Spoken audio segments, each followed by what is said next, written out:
안녕하세요. 사연에 빠지다의 DJ 민영입니다. 오늘도 두 가지 사연 준비되어 있는데요.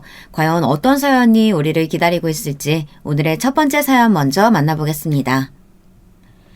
안녕하세요. 결혼 5년차 30대 초반 여자입니다. 저는 소심하고 내성적인 성격이라 다른 사람들과 잘 어울리지 못하는 성격이었어요.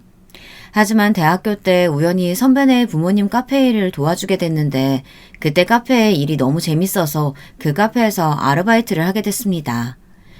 일을 하다 보니 조금은 성격이 변하더라고요. 물론 좋은 방향으로요. 다른 사람과 이야기하는 게 이렇게 재밌었나 싶었어요. 그래서 이 일의 매력을 느껴 카페 일을 하게 됐습니다. 제가 좋아하는 일을 하며 혼자 살았다면 행복했을까요? 화목한 가정 속에서 자란 건 아니지만 나름 혼자 잘 견뎌내며 잘 살고 있다고 생각했는데 결혼을 한 후부터는 사는 게 조금 힘들더라고요. 남편과는 카페 일을 소개해준 선배를 통해 만나게 됐습니다. 겹치는 지인이라 한번 술자리를 같이 한 적이 있었는데 그때 남편이 선배에게 제가 마음에 든다고 이야기를 해서 다시 한번 만나게 됐어요. 근데 저는 만나지 않으려고 했어요.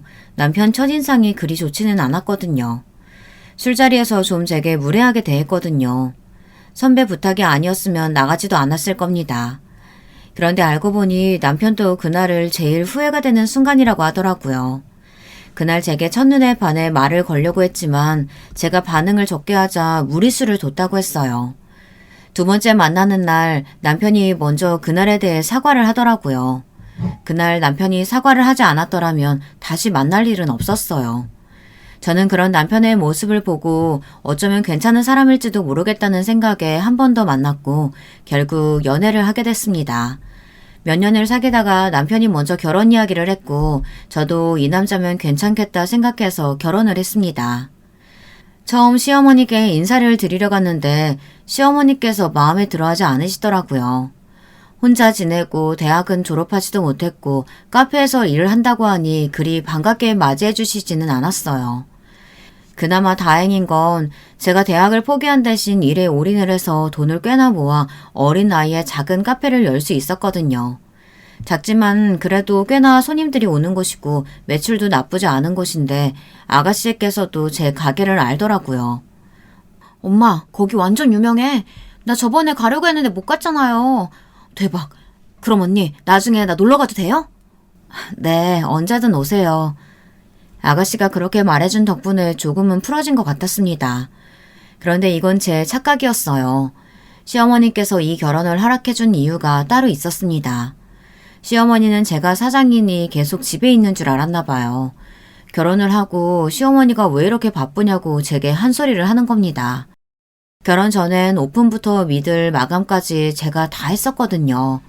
가끔 일정이 있을 때 빼고는 제가 다 했었고 필요한 만큼만 아르바이트생을 뽑아서 일을 했었거든요. 그런데 시어머니는 그게 안 이꼽게 보였나 봅니다. 아니 너는 결혼도 했는데 그럼 집안일에 조금 신경을 써야지 그게 뭐니? 나는 또 사장이라고 쉬는 줄 알았네. 가게를 직원들한테만 맡길 수는 없어서요. 저는 그래도 최대한 저와 직원들이 일을 하고 바쁘면 아르바이트생을 구해야 한다고 생각하거든요. 근데 시어머니는 그거 좀 쉰다고 도움되는 거 없다면서 직원을 한 명 더 뽑으라고 이야기를 하시더라고요. 물론 저희 남편이 돈을 못 버는 건 아니지만 그래도 제가 해왔던 일이고 직원을 한 명 더 뽑으면 그만큼 돈도 줄어드는 건데 왜 싫다고 하는지 이해가 가지 않았습니다. 여러분은 이해가 가나요? 그러면서 직원 뽑는 돈이 아까우면 짧게라도 아르바이트생을 여러 명 구하면 되지 않느냐고 하시는데 아르바이트생이 쉽게 뽑히는 것도 아니고 아르바이트생이 직원만큼 책임감 있게 일을 하는 것도 아니라 그건 힘들 것 같더라고요. 시어머니는 장사에 대해 잘 모를 수 있으니 이해를 못할 수 있다고는 하지만 설명을 해드려도 이해할 생각은 하지 않으셨습니다. 그래서 그 일로 시어머니와 자주 말다툼을 했어요. 말다툼이라고 할 것도 없이 제가 일방적으로 당한 거지만요. 시어머니와 저는 처음부터 맞지 않았습니다. 저도 일만큼은 포기하고 싶지 않더라고요. 제 애정이 담긴 카페이기도 하고 이 일을 너무 좋아하다 보니 포기하고 싶지 않았습니다. 당연히 남편과도 이런 이야기를 했었어요. 결혼을 했다고 달라지는 건 아닌 것 같다며 제가 하고 싶은 대로 하라고 했었어요. 그런데 시어머니께서 그렇게 이야기를 하니 어떻게 해야 할지 모르겠더라고요. 그래도 저는 제 일을 했습니다. 물론 집안일도 소홀하게 하지도 않았어요. 그래도 시어머니는 탐탁지 않게 저를 보더라고요. 그래도 저는 평일 하루, 일요일 하루 쉬었어요. 결혼 전에는 주말에 꼭 나갔었는데 가족이 생기고 나서는 가족과도 시간을 보내야 할 것 같아서 일요일에는 비워뒀어요. 그런데 시어머니께서 일요일에는 무조건 자기 집에 오라는 겁니다. 처음에는 아무 말 없이 일요일에 시어머니 댁에 갔는데 하는 일이 뭔지 아나요? 도련님, 아가씨 밥 차리고 시댁 집안일하고 일을 하는 게 다였어요. 처음엔 시댁에 받은 것도 많고 이 정도는 제가 해야 한다는 생각을 했지만 일을 하고 난 다음 날 남편과 어디 가지도 못하고 계속 시댁에서 일을 해야 한다는 생각을 하니 끔찍하더라고요. 그래서 남편에게 이야기를 했습니다. 여보, 일요일에 매번 가는 거 힘들지 않아? 가끔 쉬고 싶을 때도 있을 거고 아니면 우리 둘이서 놀 수도 있는데 매일 당신도 소파에서 TV만 보고 나 신경 쓰느라 쉬지도 못하잖아. 그래도 다행인 건 저희 남편이 시댁을 그리 편애하는 것도 아니고 저를 잘 도와줘서 제가 힘들어하는 걸 알고 시댁에서 눈치를 좀 많이 보는 편이거든요. 그래서 저는 남편에게 조심스럽게 이야기를 할 수 있었습니다. 만약 남편이 눈치도 안 보고 그냥 시댁에서 편하게 먹고 잤으면 이런 이야기를 할 수는 없었겠죠. 근데 어머니가 그렇게 이야기를 하시니 안 갈 수도 없고 알잖아. 아버지 돌아가시고 적적해 하시는 거. 조금만 더 고생해. 내가 잘 말씀드릴게. 남편은 시어머니가 시아버지께서 돌아가시고 외로움을 많이 느끼신다며 조금만 기다려달라고 했어요. 아니 그런데 남편 말을 듣자니 조금 답답했습니다. 도련님이야 학교를 다니고 있다고 해도 아가씨는 휴학하고 집에서 노는 걸로 알고 있었거든요. 그러면 일하는 자식보다는 쉬고 있는 아가씨가 시어머니를 챙겨야 하는 거 아닌가요? 차마 말을 못하고 혼자 많은 생각을 했어요. 시어머니가 일부러 저 일 시키려고 그러는 건가 생각도 했다니까요. 한 달이 흘러서도 여전히 일요일만 되면 시댁으로 갔습니다. 하루만 쉬고 일을 하고 시댁에 가려니 힘들더라고요. 물론 그 전에 하루만 쉬고 일을 했었지만 뭔가 그때랑은 좀 다르더라고요. 카페에서 일할 때는 매출 때문에 스트레스를 받지 뭐 딱히 스트레스 받을 일은 없었거든요. 그런데 시댁에 가려니 가기 전부터 스트레스를 받고 가서도 스트레스 받고 갔다 온 후 다음 주가 생각나서 스트레스를 받더라고요. 그래서 더 힘들었습니다. 결국 저는 남편에게 이야기를 했어요. 여보, 어머님께 말씀 좀 잘 드려봐. 나 이제 좀 힘들어. 그렇지? 미안해. 안 그래도 요즘 당신 힘들어 보이는 것 같아서 어머니한테 말씀드리려고. 많이 힘들지. 남편이 이렇게 이야기를 해줘서 참고 시댁에 가는 거지. 아니었으면 저는 울면서 시댁에 갔을 겁니다. 제 성격상 말을 하지도 못해서 혼자 속만 타들어갔을 거예요. 그리고 시간이 조금 지나서일 겁니다. 시어머니에게 전화가 왔어요. 당연히 긴장이 됐어요. 남편이 이야기를 했나 아니면 또 무슨 잔소리를 하려고 하나 집에 왔나 오만 생각이 들더라고요. 네, 어머니. 바쁘니? 아니요, 지금은 괜찮아요. 막내가 카페를 하고 싶다고 하는데 나는 잘 모르잖아. 그러니까 너네 가게에서 좀 일을 하면 안 되나 해서. 정말 생각하지도 못한 말이었습니다. 갑자기 아가씨가 카페를 하고 싶어 한다고 제 카페에서 일을 하게 해달라고 부탁을 하지 뭡니까? 처음에는 어떻게 거절을 하지 고민을 했어요. 왜? 싫으니? 어머니의 말에 저는 할 수 없이 생각해보겠다고 말했습니다. 생각할 게 뭐가 있어? 그냥 한다고 생각하고 내가 말해주마. 제가 된다고 한 적도 없는데 시어머니는 된다는 걸로 알고 아가씨께 이야기를 전하겠다고 하곤 끊었습니다. 그 순간 머리가 지끈거리더라고요. 솔직히 저희 가게가 좀 바쁜 편이라 힘들거든요. 그런데 카페 일이라고는 모르고 집안일도 해본 적 없는 아가씨가 제 카페에서 일을 한다고 생각하니 앞이 막막했습니다. 그래도 어쩌겠어요. 카페 일을 해보고 싶다는데. 저도 처음에는 아무것도 모르는 상태에서 카페 일을 시작했기 때문에 아가씨의 마음을 이해 못하는 건 아니었습니다. 그런데 정말 아가씨는 카페 일을 하면 안 되는 사람이었어요. 일단 기본적으로 일머리가 전혀 없는 사람이었어요. 처음에는 천천히 알려주면 되지 않을까 생각했는데 세상에 그렇게 일을 못하는 사람은 처음이었습니다. 기본적으로 물을 담는 것도 설거지하는 것도 치우는 것도 청소하는 것도 다 하나하나 알려줘야 했고요. 그리고 하나를 시키다가 또 다른 하나를 하면 그 일을 끝내고 하면 되잖아요. 그런데 그 일은 멈추고 다른 일을 시작하더라고요. 하루는 아메리카노 주문이 들어와서 아메리카노를 만들어 달라고 부탁을 하고 다 끝내고 주변과 홀이 좀 더러워서 청소를 부탁했는데 그러면 보통은 아메리카노를 다 만들고 청소를 하잖아요. 그렇지 않나요? 그런데 아메리카노를 만들다가 청소를 하더라고요. 처음에는 몰랐습니다. 저는 다른 손님 거를 만들고 있었거든요. 그런데 당연히 아메리카노 손님은 아메리카노를 받지 못하고 있었어요. 그래서 아메리카노 손님이 자기 거는 언제 나오냐고 화를 내시길래 확인을 했더니 새로 들어온 주문은 아이스 아메리카노밖에 없어서 분명 나갔을 거라고 이야기했어요. 그런데 그때 식은 물과 따뜻한 컵이 구석에 그대로 있더라고요. 그래서 아가씨에게 물어봤어요. 아가씨, 따뜻한 아메리카노 아까 주문 들어온 거 나간 거 맞죠? 네, 잘 모르겠어요. 아니, 아무리 몇 분이 지났다고 해도 아가씨는 주문을 하나 받고 그리고 청소를 시킨 거였거든요. 그걸 나갔는지 안 나갔는지 있다니 말이 됩니까? 손님에게는 죄송하다고 이야기를 하고 아메리카노를 다시 드렸어요. 물론 죄송하다고 하고 작은 디저트도 같이 드렸답니다. 물론 처음에는 실수를 할 수 있다고는 하지만 그래도 아메리카노 하나 부탁했는데 그걸 나갔는지 안 나갔는지 모르겠다고 이야기를 하니 답답했습니다. 처음 만들어서 나간 것도 아니고 몇 번 해봤는데도 실수가 나왔으니 말이에요. 일이 끝나고 아가씨에게 한 소리 했습니다. 아가씨, 왜 했던 일을 안 끝내고 다음 일을 해요? 그리고 이번에 아메리카노 한 잔이라서 다행이지 다음에 여러 잔 잊었으면 어쩔 뻔했어요. 언니, 그럴 수도 있죠. 몰라서 그런 거잖아요. 좀 봐주세요. 아가씨는 그 후로 몇 번의 실수가 있었습니다. 아니, 몇 번이 아니라 늘 실수가 있었어요. 심지어 자주 했던 아메리카노마저 실수가 잦았습니다. 아이스인지 핫인지 구분을 잘 하라고 했는데 그걸 확인을 안 하더라고요. 그리고 아가씨 마음대로 시간도 정해서 나오더라고요. 결국 저는 아가씨에게 나오지 말라고 이야기했습니다. 너무 하시는 거 아니에요?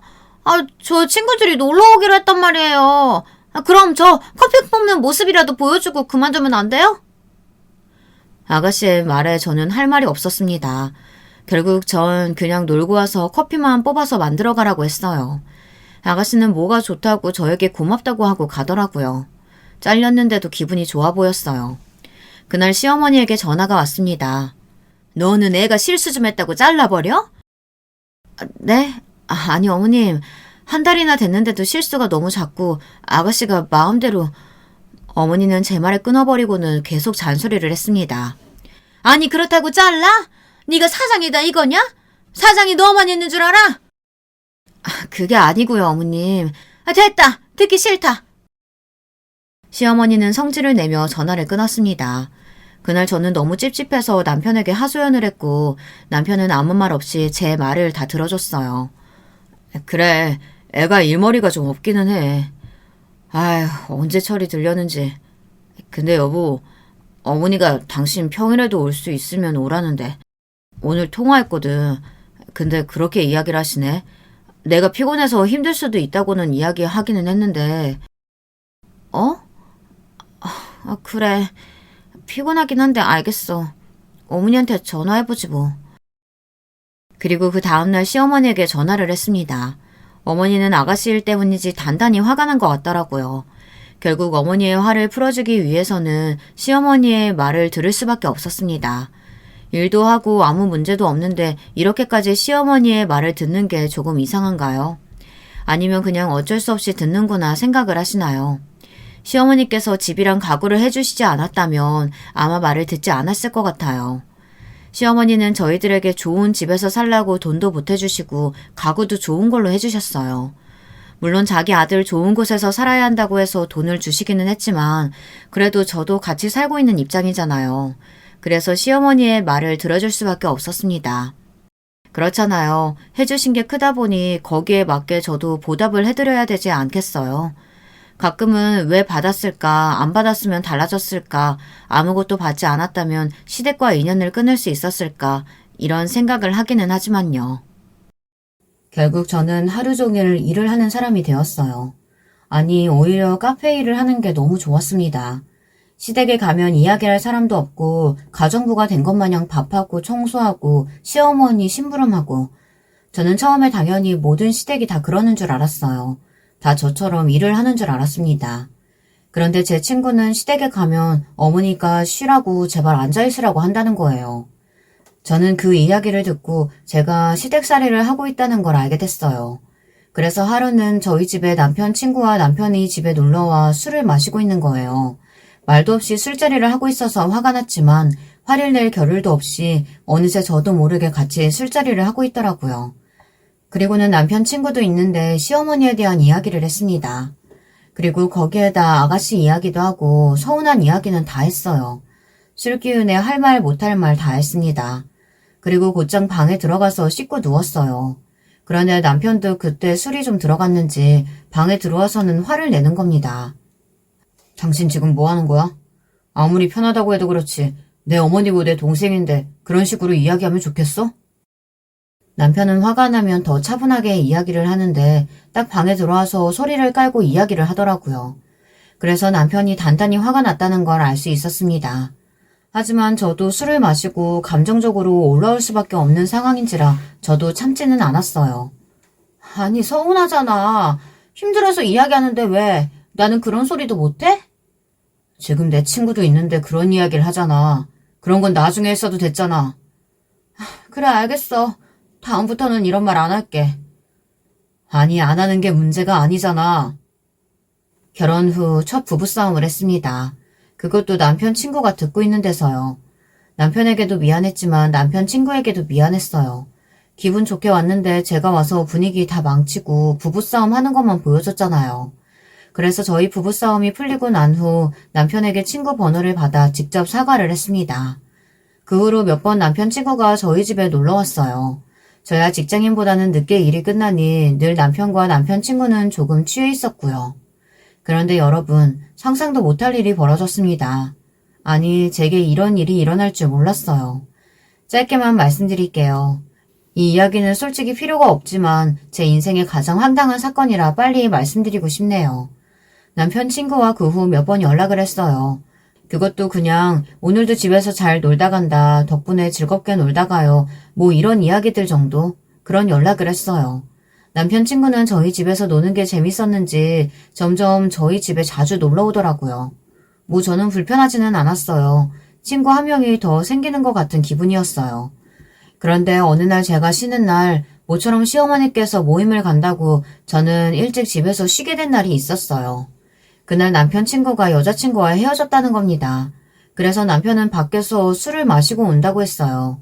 그리고는 남편이 저도 올 거면 오라고 하더라고요.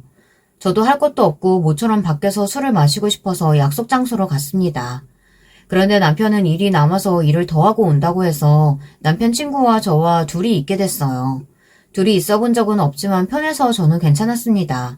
그런데 남편 친구가 조금 취했는지 제게 말을 편하게 하더라고요. 그리고는 갑자기 냅다 자기 어떻냐고 물어보는 겁니다. 저는 당연히 편안히 편한 사람이라고 했어요. 그런데 갑자기 울면서 저 때문에 여자친구와 헤어졌다는 겁니다. 너무 급하게 들어갔나요? 그런데 남편 친구와 저랑은 가끔 저희 집에서 술 마시고 안부 인사한 게 다였어요. 그리고 이 사실은 남편이 다 알고 있는 사실이고요. 그런데 갑자기 저 때문에 헤어졌다니 저는 이유를 묻고 싶지도 않았어요. 그냥 그 자리를 박차고 나가고 싶었습니다. 그래서 저는 화장실로 가려는 순간 남편 친구의 손이 잡히고 말았고 갑자기 자기를 좋아하냐고 물어보더라고요. 이게 지금 유부녀한테 할 소리입니까? 제정신인 사람은 그런 말을 하지도 않겠죠. 저는 당황해서 얼른 이야기했습니다. 미쳤어요? 그때 남편이 들어오더라고요. 남편은 남편 친구가 제 팔을 잡고 있으니 이상하게 봤습니다. 야, 너 뭐해? 아니, 야, 내가... 저는 바로 말을 끊었습니다. 자, 너무 많이 마신 것 같으니까 여기서 끝내요. 하지만 남편 친구는 쉽게 넘어가지 않았어요. 결국 술을 더 마시게 됐어요. 그리고 결국 사고를 치고 말았어요. 야, 내가 진짜 너무 힘들어서 참다 이야기하는데 네 와이프가 나 좋아하는 것 같아. 미친 소리를 하더라고요. 남편은 저를 쳐다봤고 저는 아니라고 빨리 해명을 했답니다. 내가 그래서 신경 쓰여서 여자친구랑 헤어졌다.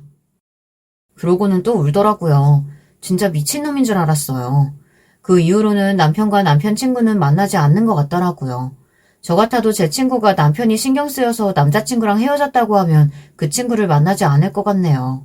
그렇게 저는 그 사건으로 남편 친구와는 절대로 술을 먹지 않았고 제 친구들도 부르지 않았어요. 그리고 남편에게는 말은 안 했지만 그 후로 남편 친구에게 고백도 받았답니다. 그래서 저는 바로 거절을 하고 차단을 했어요. 정말 정신 나간 놈이지 않나요? 친구 와이프한테 고백을 하다니, 결혼을 안 한 것도 아니고 결혼한 유부녀한테 고백을 하다니 참 생각 없는 놈이었습니다. 그날 이후로 저는 술 한 모금도 입에 대지 않았어요. 다행이었어요. 왜냐면 그리고 몇 달 뒤 임신을 하게 됐거든요. 그런데 임신을 하고 나니 일을 하기가 점점 힘들어졌습니다. 그리고 요즘 시댁과 일을 번갈아 가면서 하려니 힘들더라고요. 그래서 시어머니께 부탁을 드렸어요. 어머님, 저 요즘 몸이 안 좋아서 그런데 격주로 주말만 가도 괜찮을까요? 아니면 격주로 가도 될까요? 아니 무슨 말도 안 되는 소리? 너 그럼 집이랑 가구 뭐 이런 거 홀랑 다 받아먹고서는 임신했으니까 그냥 배째라 이거냐? 아니 그게 아니고 너는 부모도 없으니까 신경 쓸 사람이 나밖에 없는데 그게 그렇게 힘드니? 다른 며느리들은 일도 하고 자기 부모도 챙기고 시부모도 다 챙기는데 너는 딸랑 나 하나 챙기는 게 그렇게 어려워? 시어머니는 자기 하나 봐주는 게 그렇게 어렵냐고 뭐라고 하는 겁니다. 근데 너무 서러운 거예요. 임신도 해서 힘든데 시댁살이까지 해야 하는 게 너무 서러웠습니다. 그게 아니고 일도 하고 집안일도 하니까 힘들어서요. 그러게 누가 일을 하래? 내가 한 명 구하라고 했잖아. 그럼 좀 더 편할 텐데. 으휴.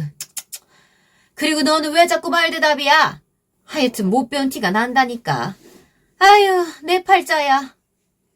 결국에는 저는 일을 쉬게 됐습니다. 이 상태로는 아이한테 좋지 않을 것 같아서 집에서 쉬기로 마음먹었고 그래서 직원을 한 명 더 뽑기로 했습니다. 아깝기는 했지만 아이가 더 중요하니까요. 저는 일을 한 이후로 처음으로 푹 쉬어보는 거였습니다. 쉬는 게 아니었지만요. 두통도 있고 소화도 안 되고 몸이 좀 안 좋았습니다. 그런데 시어머니가 계속 저를 찾으시더라고요. 계속 저를 부려먹었습니다.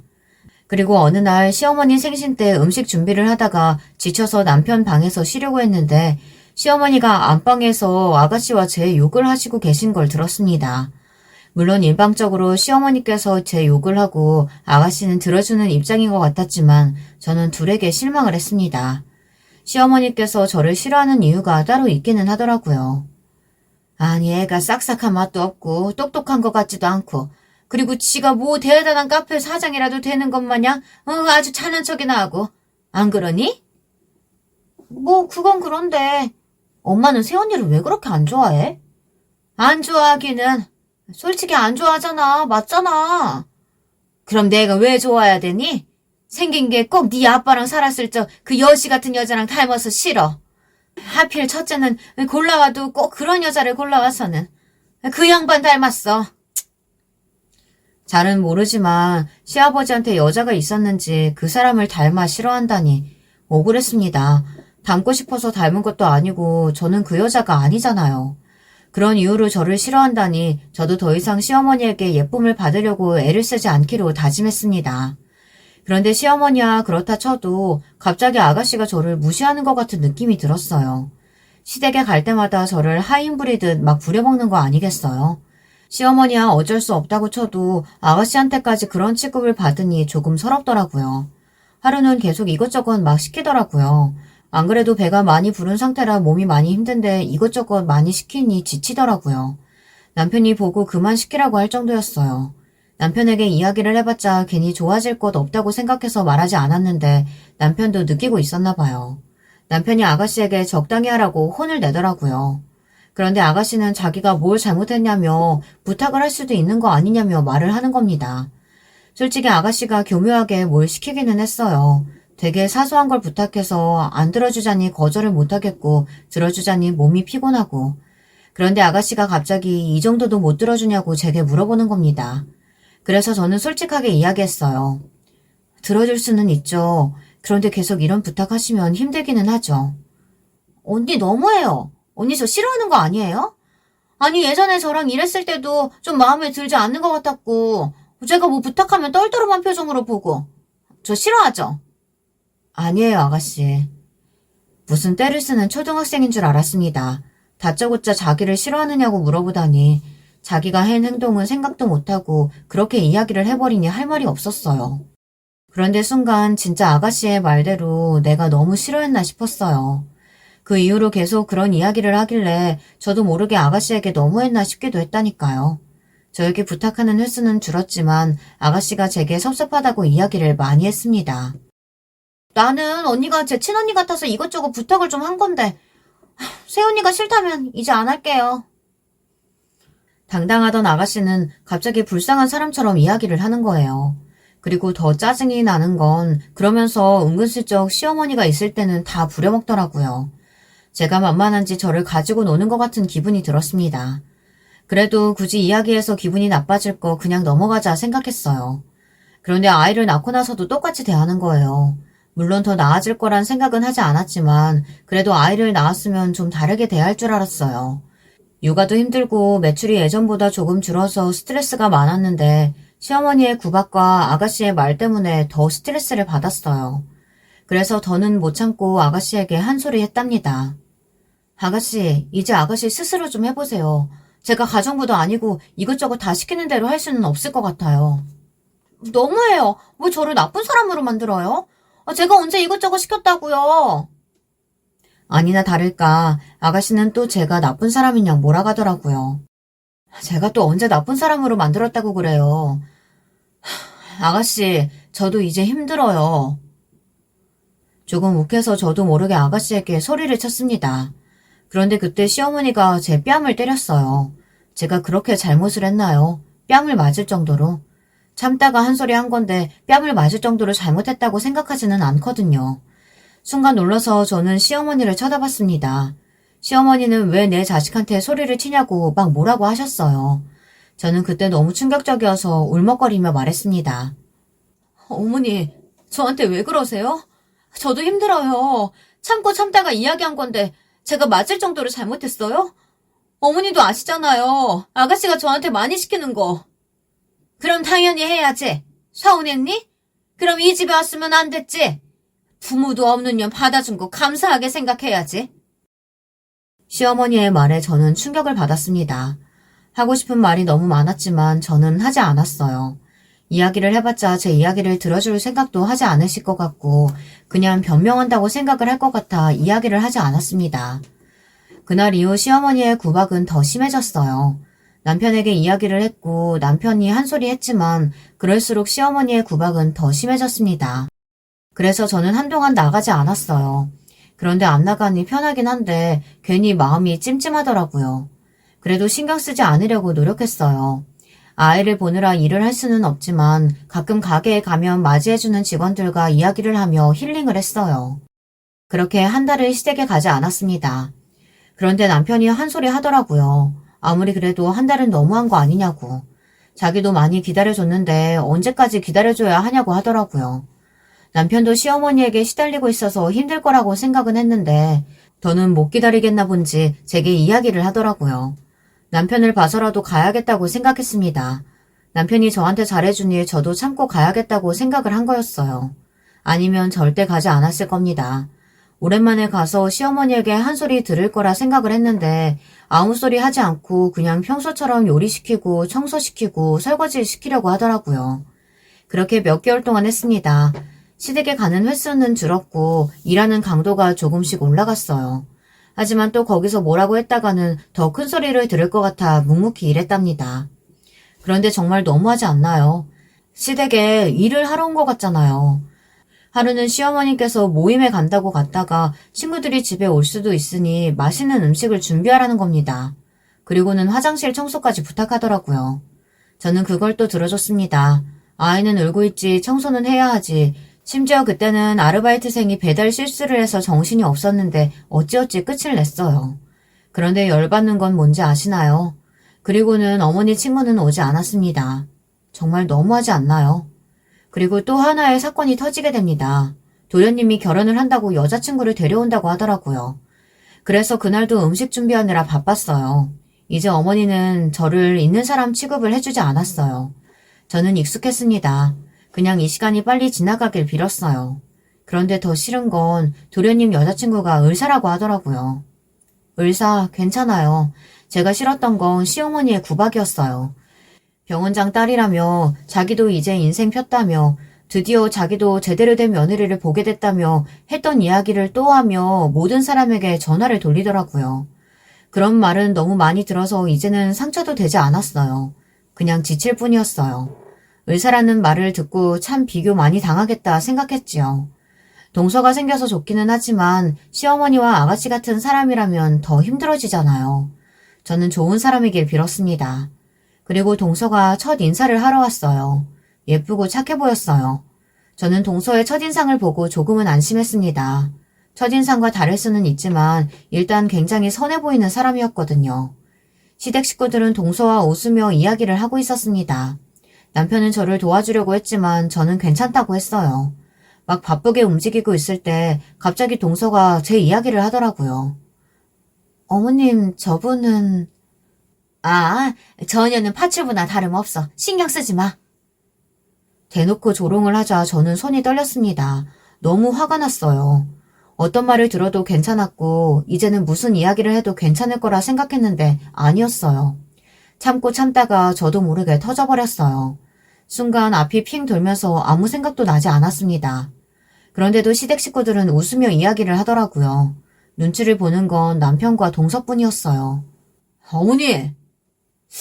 좋은 날 뭐라고 하지 말고 밥이나 먹어.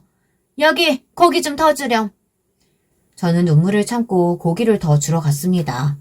그런데 갑자기 동서가 제게 말을 걸더라고요. 혹시 저희 어디서 안 봤나요? 네. 아니요. 어디서 다른 사람이랑 착각하신 거 아니에요? 저도 모르게 말이 조금 날카롭게 나갔습니다. 또 그 말투를 보고 시어머니께서 뭐라고 했어요. 너는 애가 싸가지 없게 말투가 그게 뭐니? 그 순간 동서가 놀라며 이야기를 했습니다. 혹시 혜미 언니 아니세요? 맞죠? 저 기억해요? 갑자기 동서가 제 이름을 부르는 겁니다. 저는 동서를 빤히 쳐다봤어요. 그런데 어렸을 때 친하게 지내던 동생이었더라고요. 자기 이름을 이야기하자 저도 기억이 났습니다. 그대로 자랐더라고요. 왜 몰랐을까 싶을 정도로요.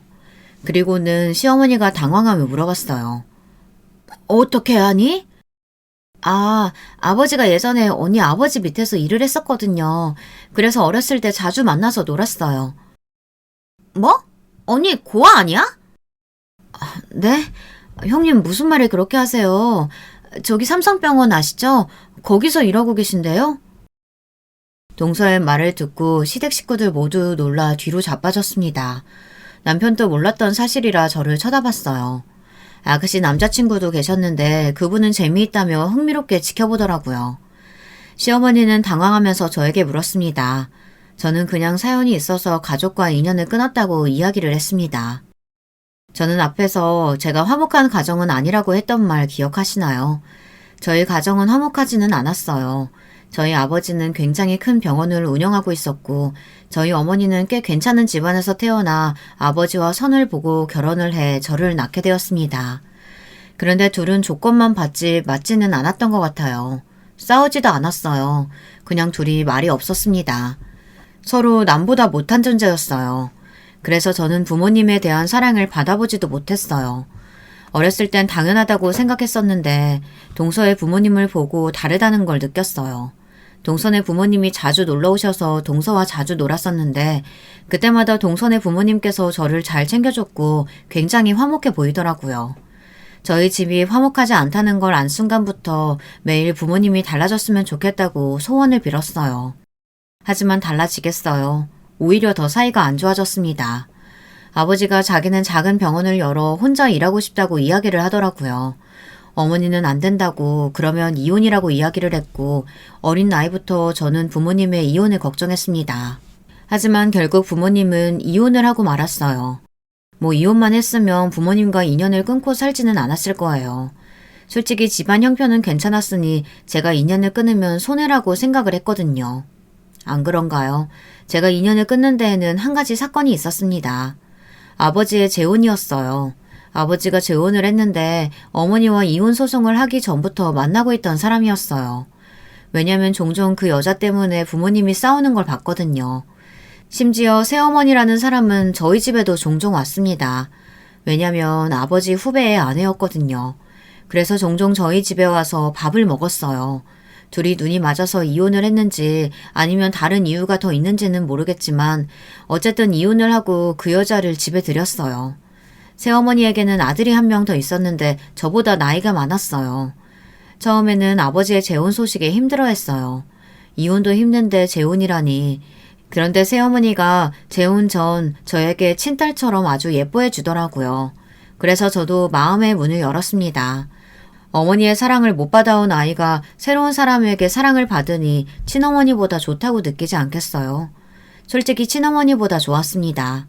그런데 막상 재혼을 하고 나서부터는 저를 정말 무시하더라고요.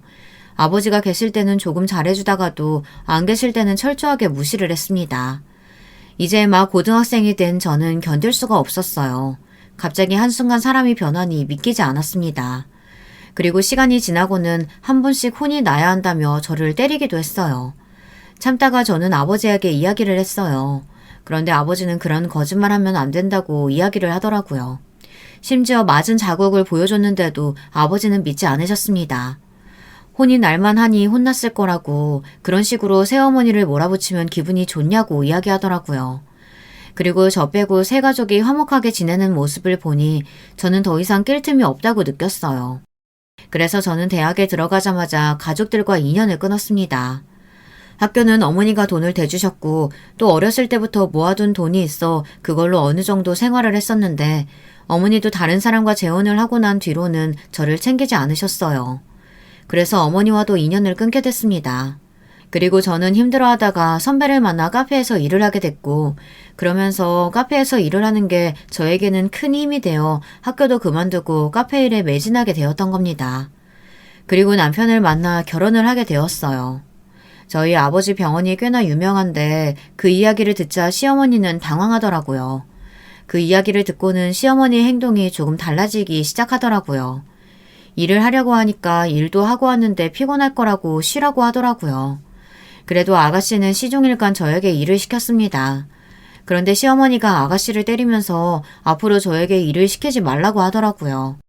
저는 달라지는 시어머니가 좋다기보다는 오히려 더 싫어졌어요. 아버지의 직업을 듣고 난 뒤 사람이 달라지니 얼마나 꼴보기 싫겠어요. 그 뒤로는 아가씨도 도련님도 제 눈치를 보더라고요. 왜 얘기 안 했어? 남편은 부모님이 계신다는 건 알았지만 인연을 끊었다는 건 알고 있었어요. 그런데 잘 사는 집안인지는 몰랐던 것 같아요. 그렇겠죠. 제가 이야기를 안 했으니. 그냥 뭐가 좋은 이야기라고. 그래도 어머니가 뭐라고 하실 때 좀 떳떳하게 말을 할 수 있었잖아. 인연 끊었는데 그게 무슨 소용 있어. 알잖아, 어머니 성격. 그래도 장인 장모님이 잘 사신다는 것만 알아도 다르게 행동했을 거야. 순간 저는 남편에게 서운함이 밀려오더라고요. 다 알고 있었으면서도 매번 이야기를 해보겠다고 해서 자기 엄마 못 이겨 제가 늘 시댁에 갔다 오고 시댁에서 일을 했잖아요. 남편이 좀 더 강하게 나갔다면 그럴 일이 없지 않았을까. 갑자기 남편이 미워지기 시작하더라고요. 그래서 저는 남편에게 이야기를 했습니다. 너무 힘들다고, 왜 그걸 강하게 이야기를 못하냐고. 그리고 이제 와서 바뀐 태도도 우습다고 이야기했어요. 남편은 아무 말도 못하더라고요. 미안해. 그리고 결국 그날 남편이 시어머니에게 따끔하게 한 소리 했는지 더는 시댁에 오지 않아도 된다고 시어머니께 직접 연락이 왔더라고요. 그리고는 미안하다고 이야기를 하더군요. 그런데 그런 이야기는 들리지도 않았어요. 제가 어떤 집안인지 알고 그렇게 사과하는 거잖아요. 만약 동서가 아니었다면 저는 계속 시댁에서 일을 하고 있었겠죠. 여러분도 그렇게 생각하지 않나요? 그날 저는 처음으로 시어머니에게, 아니 사람에게 시원하게 제 속마음을 이야기했습니다. 어머니, 솔직히 어머니가 지금 일하는 거 당황스러워요. 만약 동서가 이야기하지 않았다면 저는 계속 어머님 댁에서 일하고 있었겠죠? 어머니 정말 너무하세요. 아니 너는 내가 사과를 해도 난리야. 결국 어머니도 다시 성격을 드러내더라고요. 그리고 어머니, 저 왜 싫어하는지 알아요.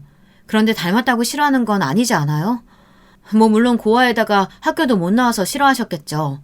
그건 그렇다고 쳐도 싫어하는 사람을 닮았다고 싫어하는 건 정말 아니라고 생각해요.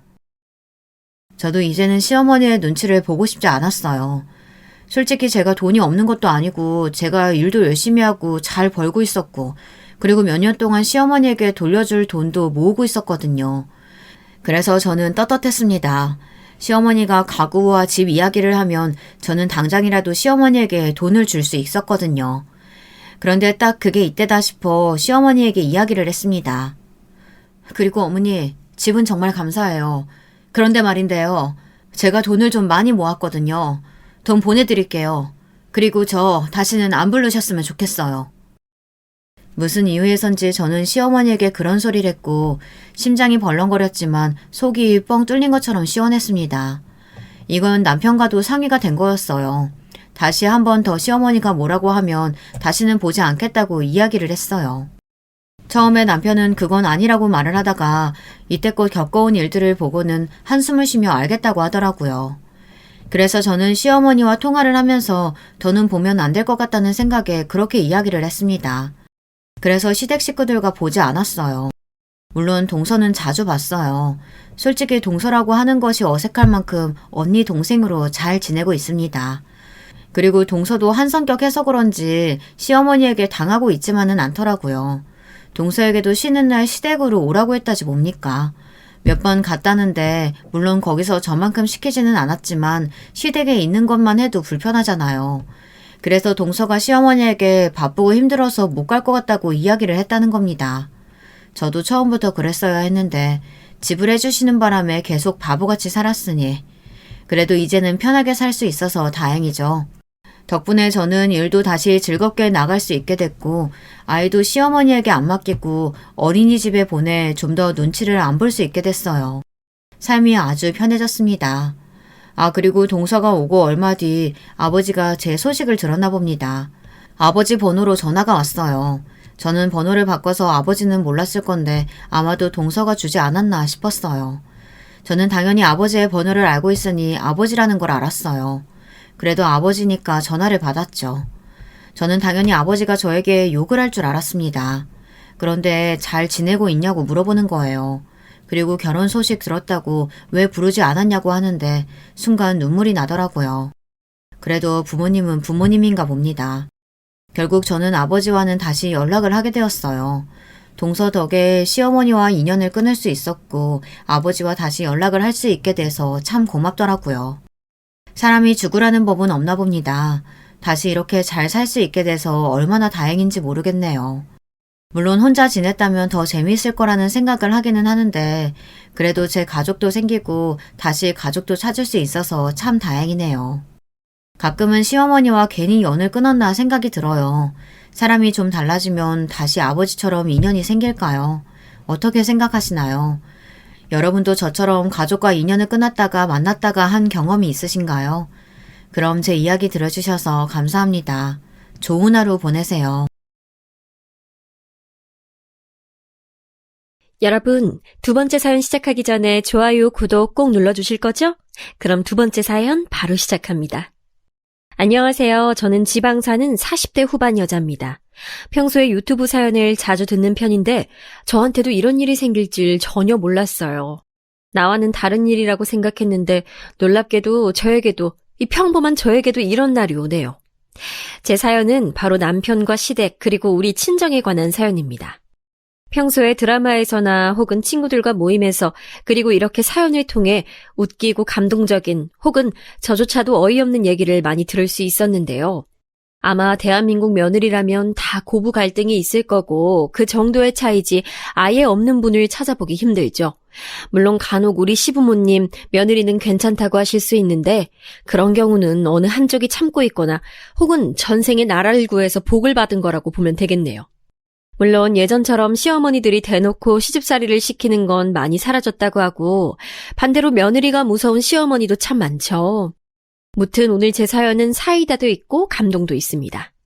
일단 제가 자라온 환경에 대해 말하자면 저는 위로 쌍둥이 오빠들이 있는 막내딸로 태어났어요.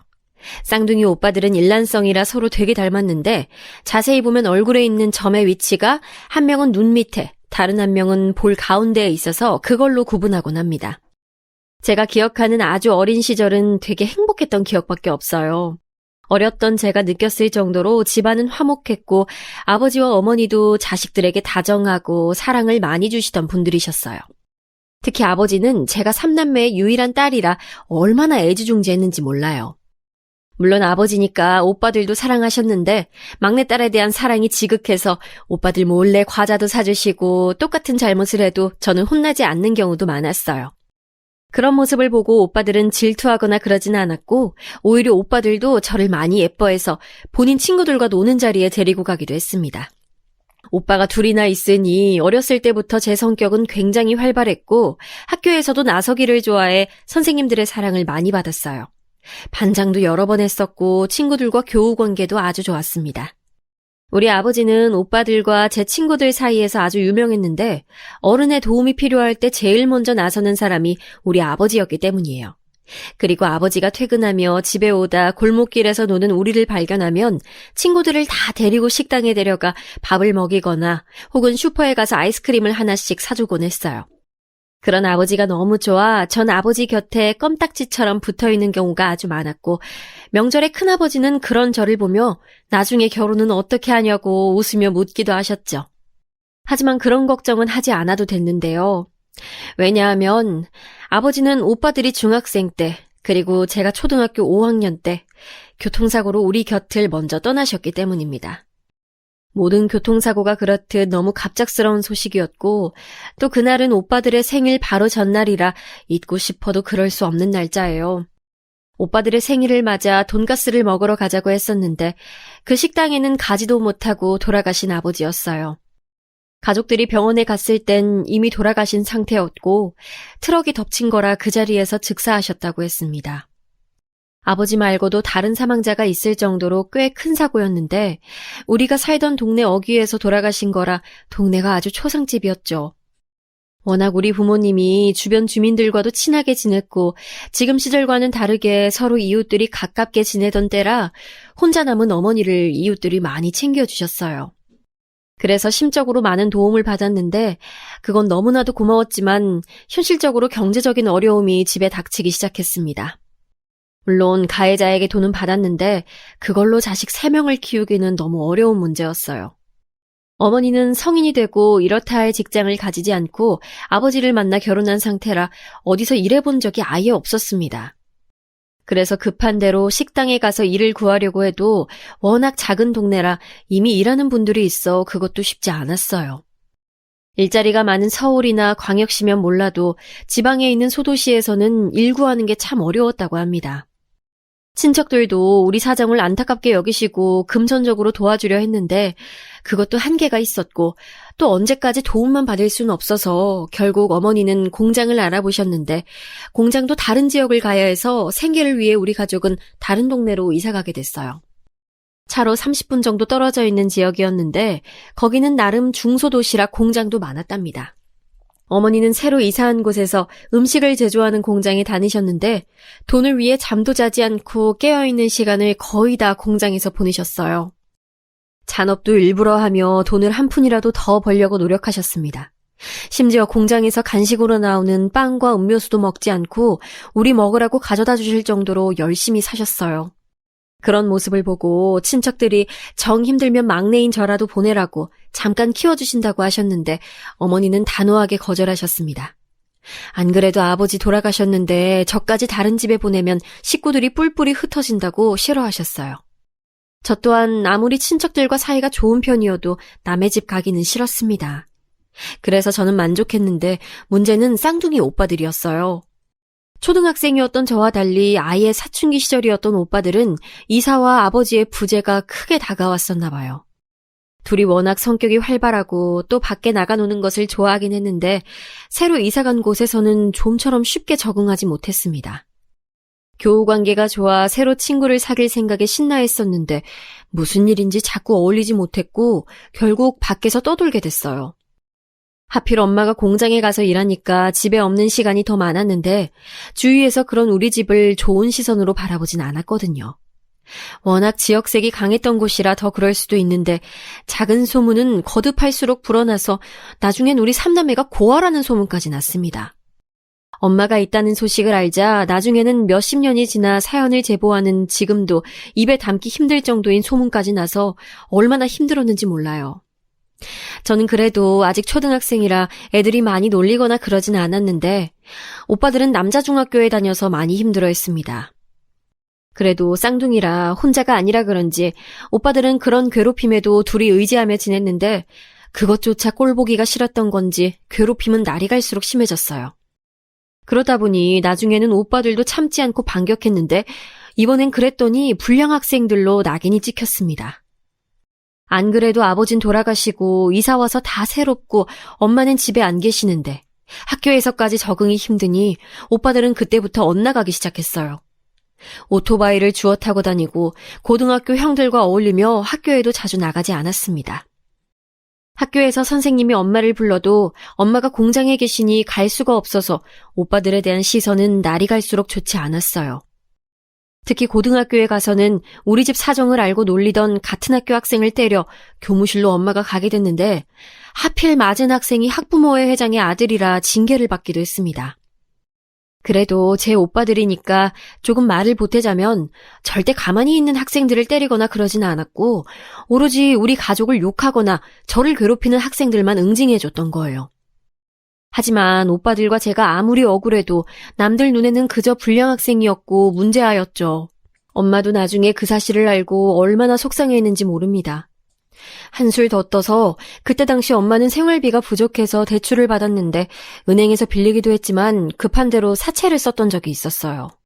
친척들에게도 계속 빌릴 순 없고 금방 갚을 수 있겠지 생각하고 빌렸던 건데 갚질 못해서 집으로 사채업자들이 찾아온 적도 있습니다. 그때 그 사람들이 집에 별로 없던 물건들을 던지며 우리를 위협했는데 그걸 막다가 쌍둥이 오빠 준 동생인 오빠가 유리에 다쳐 이마에 큰 상처가 남게 됐어요.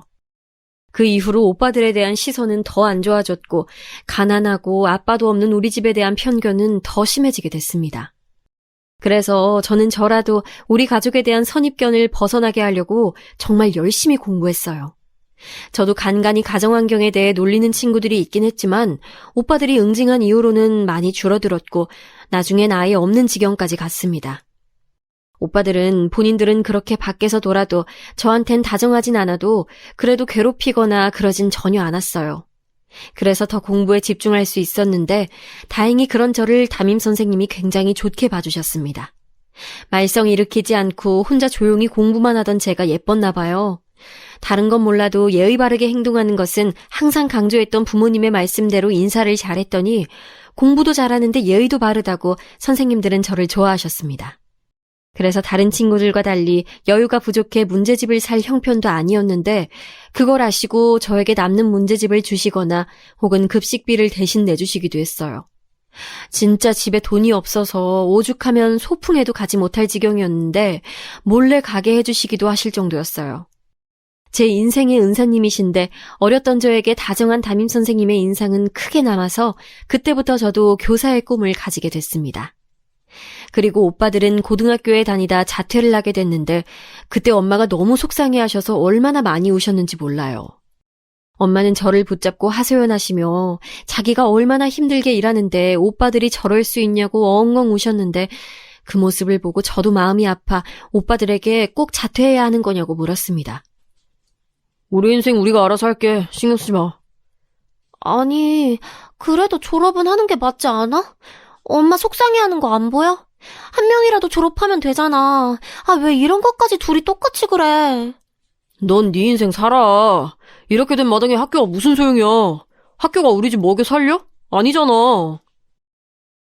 아무리 말려도 이미 2명의 고집은 아주 셌는데 엄마는 그걸 보고 누가 쌍둥이 아니랄까봐 어쩜 저런 행동조차 같이 하는 거냐고 한탄을 하셨어요. 오빠들이 자퇴까지 하니까 저에 대한 시선은 날이 갈수록 좋지 않아 나중엔 또래 친구가 아예 남지 않았습니다. 그렇다고 오빠들을 원망하거나 그런 것은 절대 아니고 그럴수록 정신 차리고 빨리 나라도 성공해야겠다는 생각이 아주 커서 잠도 줄여가며 열심히 공부했어요. 사채 관련해서는 친척들이 사정을 알고 조금씩 도와주셔서 급한 불은 끌 수가 있었습니다. 명절 때마다 그래도 서로 만났었는데 오빠들이 자퇴하고 막 나가기 시작하니 그 뒤로는 잔소리가 심해졌고 급기야 명절에 큰아버지 댁에서 오빠들은 크게 깽판을 쳐서 우리 집은 친척 모임에 낯이 부끄러워 나가지도 못하게 됐어요. 엄마는 급기야 나중엔 잠도 제대로 오지 않는다며 술에 의존했습니다. 집이라고 해봤자 단칸방이라 서로 뭐 하는지 다 알 수 있었는데 제가 공부를 하면 옆에서 엄마는 술을 마셨어요. 그러면서 저한테 한 명이라도 멀쩡해서 네 아빠가 하늘에서 좋아하겠다고 우스갯소리를 하시곤 하셨죠. 그렇게 저는 고등학교 시절을 보내고 마침내 집과 가까운 교대에 입학할 수 있었습니다. 제가 합격 통지서를 휘날리며 공장에서 돌아온 엄마에게 보여주니 엄마는 당신보다 키가 큰 저를 안고 빙빙 돌며 얼마나 좋아하셨는지 몰라요.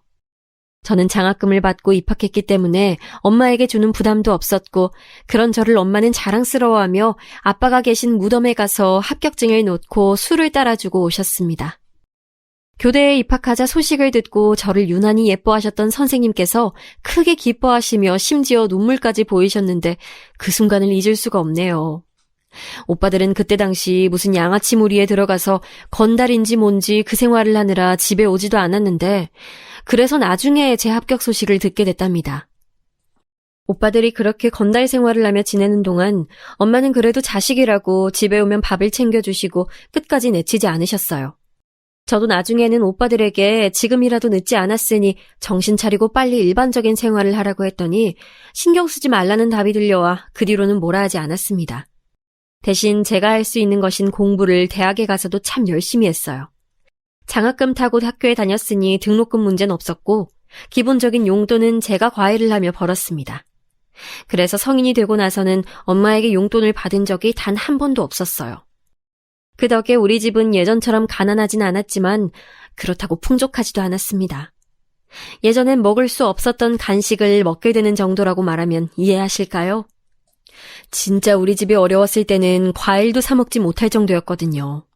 급식비가 밀려 선생님이 대신 내주실 정도였고 저도 친구들이 학교 끝나고 어디 놀러 가자고 하면 안 된다고 먹기 싫다고 거짓말하고 바로 집에 와서 울었던 날이 한두 번이 아닙니다. 무튼 그 정도로 가난한 건 아니었으나 그래도 여전히 하고 싶은 걸 다 하는 생활을 하지 못했어요. 왜냐하면 대출이 남아있었기 때문에 빚을 갚아야 해서 엄마는 돈이 생기면 무조건 빚을 조금씩 갚았어요. 그 사정을 아니 저도 과외를 많이 하게 됐는데 나중엔 입소문이 나서 많은 돈을 벌 수 있었습니다. 돈을 버느라 바빠 대학생이면 다 한다는 연애를 하지도 못하나 생각했는데 3학년 때 저도 드디어 연애하기 시작했어요. 같은 과 동기였는데 알고 보니 저를 입학식 때부터 좋아했었다고 하던 남자친구는 3학년이 되고 저에게 저돌적으로 들이대기 시작해서 학교에 다니던 학생들이라면 다 알 정도로 우리는 공공연한 커플이 됐어요. 남자친구를 사귀니 무엇보다 좋았던 점은 그때 당시 제가 의지할 대상이 없었는데 드디어 마음을 털어놓을 수 있는 사람이 생겼다는 거였습니다. 그러면서 저는 평생 오빠들에 관한 얘기를 남에게 얘기한 적이 없는데 그때 남자친구에게는 아버지가 돌아가신 것부터 오빠들의 반항과 현재 집안 상태까지 다 말하게 됐어요. 원래 줄줄 말할 생각은 전혀 없었는데 술이 들어가니까 저도 모르게 모든 집안 사정을 얘기하게 됐습니다. 남에게 말하는 것은 제 얼굴에 침 뱉기라고 생각했는데 남자친구는 진지하게 제 말을 경청해줬어요. 그런 일이 있는 줄 전혀 몰랐어. 그동안 힘들었겠다. 이제 내가 네 옆에서 힘이 돼줄게. 지금 생각하면 되게 상투적으로 들리는 저 말이 그때 당시엔 얼마나 의지가 되고 좋았는지 모르겠습니다. 남자친구와 저는 여행도 다니고 영화도 보며 서로 싸우지도 않고 졸업할 때까지 계속 만났습니다. 둘이 같은 직종에 있으니 서로 임용을 준비하면서 힘이 되어주었는데 이때 우리 사이는 더 견고해졌어요. 공부하며 힘들 때마다 서로 도시락도 싸주고 같이 도서관에서 밤도 새워가며 공부했던 기억이 아직도 생생합니다. 제 대학 생활을 말하자면 다 남자친구와의 추억들밖에 없다고 해도 과언이 아니에요. 다행히 졸업하고 둘 다 한 번에 임용고시에 합격해서 발령을 받았는데 너무 다행히 같은 동네에 있는 학교에 발령이 나서 그때도 계속 쭉 안정적으로 연애할 수 있었어요. 사귀는 기간이 길어지며 서로 결혼 얘기도 나오고 있었는데 전 다른 건 다 괜찮았지만 쌍둥이 오빠들에 대한 시선이 두려웠습니다. 남자친구도 오빠들의 얘기를 꺼내며 어떻게 설명해야 할지 상당히 곤란해했죠. 그때 당시 오빠들은 여전히 건달일을 하며 경찰서에도 불려가고 말썽을 부리고 있었습니다. 엄마가 아무리 회유하고 달래도 듣지도 않았는데 나중엔 엄마도 포기하셨어요.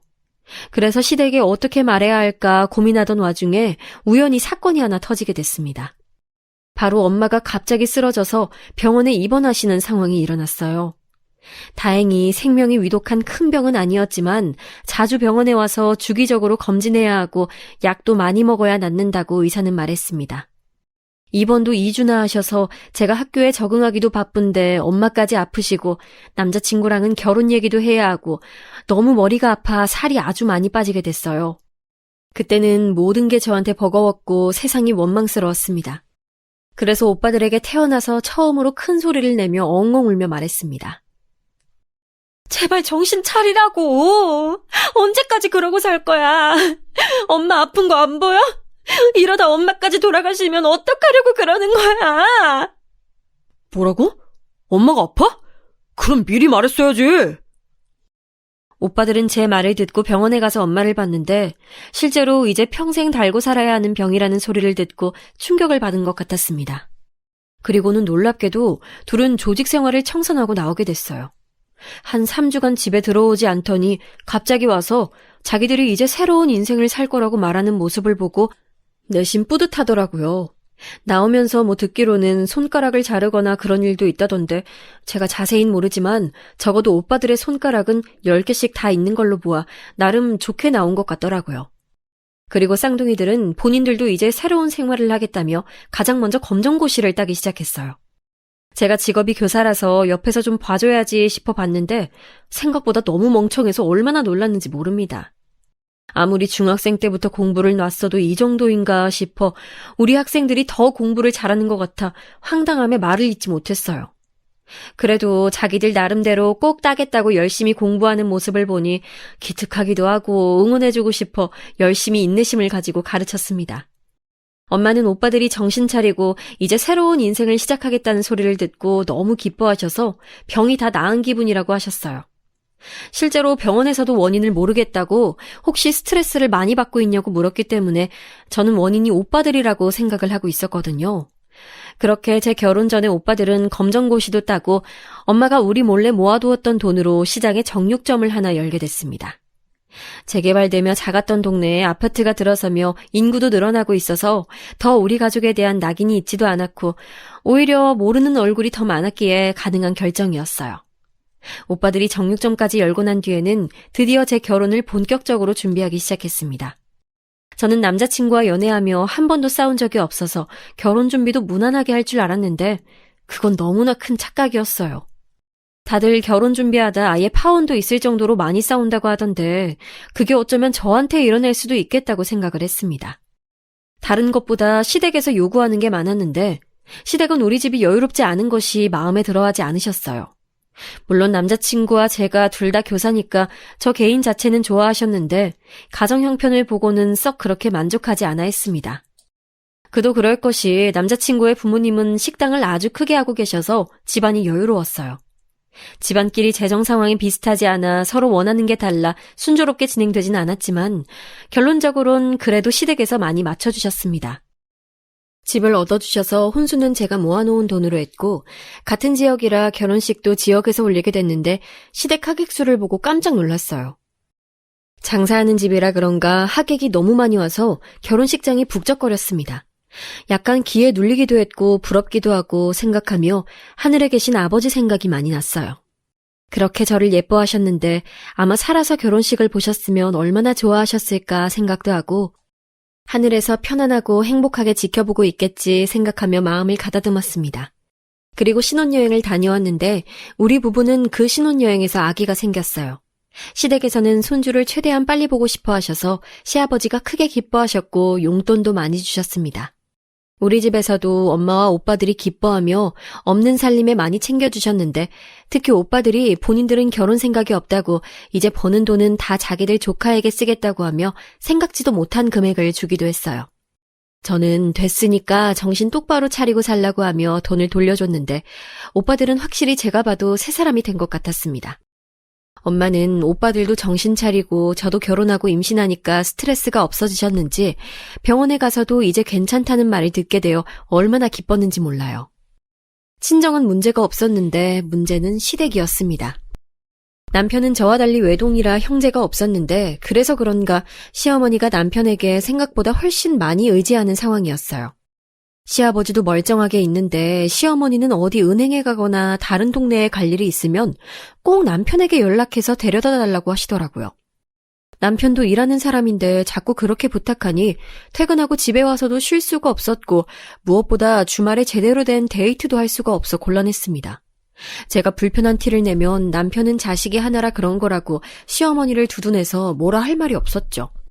그래도 제가 임신했는데 자꾸 저런 식으로 남편을 불러내고 심지어 주말에 손님이 많다고 일손이 부족하니 나와서 도우라고 해서 남편은 또 그 말에 거역하지 못하고 나가서 가게 일을 돕기도 했어요. 이것 때문에 진짜 임신한 상태로 얼마나 싸웠는지 모르겠습니다. 또? 이러다 나 출산할 때도 어머님 가게에 있겠네. 말을 왜 그런 식으로 해? 그때가 되면 내가 알아서 거절할 거야. 그리고 집을 해주셨는데 어떻게 단칼에 거절해? 내 입장을 당신이 좀 이해해줘. 아니, 내가 단칼에 거절하라는 뜻이 아니잖아. 적당히 조절하라는 거지. 안 그래도 제가 입덧도 심하고 병원에서 유산 조짐이 보인다고 조심하라고 해서 휴직까지 한 상태였는데 남편과 계속 싸우니 저는 너무 스트레스를 받아 유산할까봐 너무 두려웠습니다. 그래서 나중에는 그냥 제가 참자고 생각하고 꾹 참고 혼자 열심히 태교하고 저도 친정엄마를 보러 친정에 자주 찾아가며 달래고 있었어요. 임신 막바지엔 몸이 무거워서 집에 주로 있었는데 시어머니는 그런 저에게 몸을 움직여야 아이가 빨리 나온다며 시댁에 오는 것을 재촉하기도 하셨습니다. 집에서 쉬고 싶은데 시댁 행사에 가야 하니 너무 힘들었는데 무엇보다 시댁은 제사가 있었어요. 결혼 전에는 분명 명절 때만 차례를 지낸다고 했는데 결혼하니까 제사가 1년에 3번이 있었습니다. 3번이면 괜찮지 않나 처음엔 생각했는데 날이 갈수록 그게 아니라는 걸 알게 됐죠. 시댁 식구들 생일에 명절에 제사까지 합치고 또 거기다 저에게 맛있는 것을 먹이겠다고 자꾸 불러내니 시부모님 얼굴을 참 많이 보게 됐습니다. 그래도 남편 말처럼 집을 해주셨으니 제가 참자 생각해서 무사히 속으로 마음을 정리하고 마침내 출산까지 하게 됐어요. 성별은 아들이었고 아주 튼튼한 우량아로 태어난 아기는 양가 어른들의 사랑을 듬뿍 받았습니다. 아기를 예뻐해 주시니 당연히 좋았지만 한편으로는 불편한 감정도 있었는데 시어머니가 특히 너무 아이를 좋아하셨어요. 제가 아이랑 가면 제게는 눈길도 주지 않고 아이만 바라보거나 아이에게 먹이면 안 되는 과일이나 음식을 먹이며 반응을 보기도 하더라고요. 제 표정을 보고 남편이 말리면 너무 무섭다고 호들갑을 떨고 자꾸 저와 아기의 편을 가르는 듯한 모습에 난감했습니다. 아들의 발달 과정에도 관심이 너무 많았고 무엇보다 제가 힘들었던 점은 자꾸 일하는데 전화가 오는 거였어요. 처음엔 무슨 급한 일이 있나 싶어 받았는데 그냥 단순히 안부 전화였던 경우가 대부분이었습니다. 그 안부도 아들에 관한 질문이 다수였죠. 그러면서 저한텐 전화를 그렇게 하면서 본인 아들인 제 남편에게는 전화도 하지 않는 모습을 보며 도저히 이해할 수가 없었어요.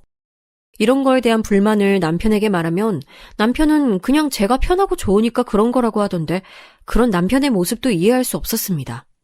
행복을 원해서 결혼했던 거고 전 어렸을 때부터 안정된 생활에 대한 욕구가 강했기 때문에 결정한 거였는데 이런 생활이 지속될 줄 알았으면 결혼을 더 고려해봤을 거라는 생각이 머릿속을 지배하기 시작했어요. 이런 제 생각을 남편에게 말하니 남편은 너무 예민하게 생각하지 말라고 저를 달랬습니다. 주변 지인들에게 말하니 시댁이 얽히면 대부분은 다 저 같은 생활을 하고 산다기에 저도 결국 어느 정도 내려놓고 최대한 제 일에 집중하며 살기 시작했어요. 주변 선생님들에게 고민을 털어놓았더니 다들 저 정도는 아니어도 비슷한 사례가 있더라고요. 다행히 아이들을 가르치는 일은 제 적성에 아주 잘 맞았고 또 확실히 어린 학생들에게 받는 감정이 커서 복직하고 학교에 나오니 예전처럼 시댁에 대한 원망도 사그라들더라고요. 그렇게 또 무난하게 사나 싶었더니 제 인생은 도대체 왜 이렇게 굴곡이 심한 건지 이번엔 오빠들이 사고를 일으켰습니다. 말을 들어보니 옆에 있던 과일 가게 사장님과 일어난 마찰이라던데 손님들에게 호객하다 싸움이 붙었다고 하더라고요. 웬만하면 오빠들은 이제 시비가 붙어도 그냥 자기들이 꾹 참는 편인데 과일가게 사장님이 사과를 던지며 오빠들에게 막말을 해서 오빠들도 참을 수가 없었다고 했습니다. 이것 때문에 단순 시비가 서로 고소장을 쓰는 경우까지 가게 됐는데 제가 중간에서 말릴 수 있으면 말려보려고 얼마나 고생했는지 몰라요. 시댁에는 비밀로 하고 진행했는데 같은 동네라 소문이 퍼져서 나중에 시어머니가 저에게 연락이 와서 묻더라고요. 어머님, 제가 열심히 조정하고 있어요. 걱정하지 마세요. 우리 정연이랑 내 아들 걱정이 크지. 아무쪼록 별 탈 없었으면 좋겠다. 시어머니는 저에 대한 걱정이 아닌 우리 아들과 남편에 관한 걱정을 하더라고요. 뭐 본인 자식이니 그럴 수 있다고 생각하면서도 씁쓸했던 것은 분명 사실입니다. 오빠들 사건은 아무리 엄마와 제가 중간에서 중재해도 멈출 수가 없어 결국 변호사를 선임했는데 고소를 해보신 분 있나요? 저는 변호사 선임 비용이 그렇게 비쌀 줄은 전혀 몰랐습니다. 그냥 상담만 해도 돈을 내고 또 만약 소송에서 지면 상대방 변호사의 비용까지 내줘야 한다는 소리를 듣고 정말 막막했어요. 과일가게 사장님이 사과를 던진 건 분명하고 막말하며 모욕을 준 것도 사실이지만 우리 오빠들도 사장님에게 위협을 가했고 물리적인 폭력이 오고 가서 절대 유리한 위치가 아니었습니다. 게다가 워낙 경찰서에 학생 때부터 불려갔던 오빠들이라 심지어 경찰서를 갔더니 알아보는 사람도 많았어요. 변호사 선임 비용을 댈 형편이 아니라 결국 저는 남편에게 터놓고 우리 부부가 선임비를 내게 됐습니다. 오빠들은 그런 우리에게 고맙다고 나중에 꼭 갚겠다고 했는데 전 돈 갚을 생각 말고 제발 사고를 그만 칠 생각하라고 강하게 말했죠. 재판은 다행히 중간에 합의해서 멈추게 됐는데 이 사건을 겪으며 시댁에서 우리 친정에 대한 인상이 좋지 않게 됐습니다. 물론 우리 오빠들이니 저는 그렇다 쳐도 남들의 시선까지 막을 수는 없으니 씁쓸하지만 그래도 넘기려고 했는데 시어머니가 자꾸 우리 아들을 보면서 너희 외삼촌들 닮으면 큰일이 난다고 하는 말은 넘기기가 힘들었습니다. 어머니, 그래도 너무 정연이한테 그렇게 말씀하지 말아주세요. 내가 없는 말 지어냈니? 그러게 왜 싸움판을 벌여서 그 지경을 만들어? 그리고 너 원래 너희 오빠들 깡패라며. 너 이거 이혼감이야. 시어머니는 되려 저에게 사기 결혼했다고 소리를 지르셨는데 이 사건으로 인해 저는 시댁의 발길이 점점 줄어들게 됐습니다. 시댁에 갈 때마다 최소 한 번은 기분을 상하게 되니 가기가 싫어지더라고요. 그런 저를 보고 남편은 시부모님이 집을 해줬으니 우리가 숙여야 한다며 사과를 요구했는데 결국 제가 먼저 사과도 했어요. 이런 상황이 너무 힘들어서 엄마에게 하소연하고 오빠들에게 화를 내며 이제 동생 인생까지 망치게 하려는 작전이냐고 울며 말하니 오빠들은 할 말이 없다고 제게 미안하다고 사과했습니다. 그 뒤로 오빠들은 정육점을 그만두고 화물 배송 일을 시작하게 됐어요. 아무래도 그런 사건이 있었으니 그 자리에서 계속 정육점을 운영하는 것은 어려웠습니다. 알고 봤더니 그 과일가게의 사장님은 워낙 시장에서 나쁜 쪽으로 유명한 사람이었다던데 새로 장사를 시작한 오빠들은 그 소문을 전혀 몰랐던 거였더라고요. 다 지난 일이지만 우리가 정육점을 닫는다고 하니 단골들이 더 아쉬워하며 나중에라도 다시 돌아와 달라고 했습니다. 하지만 오빠들은 다시 장사할 생각은 없다고 차라리 종일 운전하는 게 편하다고 하며 그리고 진짜 제대로 정신을 차린 건지 그 뒤로 5년 넘게 사고를 치지 않고 돈도 꼬박꼬박 벌어 집에 생활비를 줬습니다. 오빠들은 또 우리 아들을 자기 자식처럼 예뻐했는데 데리고 놀이공원도 다니고 공원에 가서 몸으로 놀아주기도 하고 용돈도 많이 줘서 아들이 외삼촌들을 많이 좋아했어요.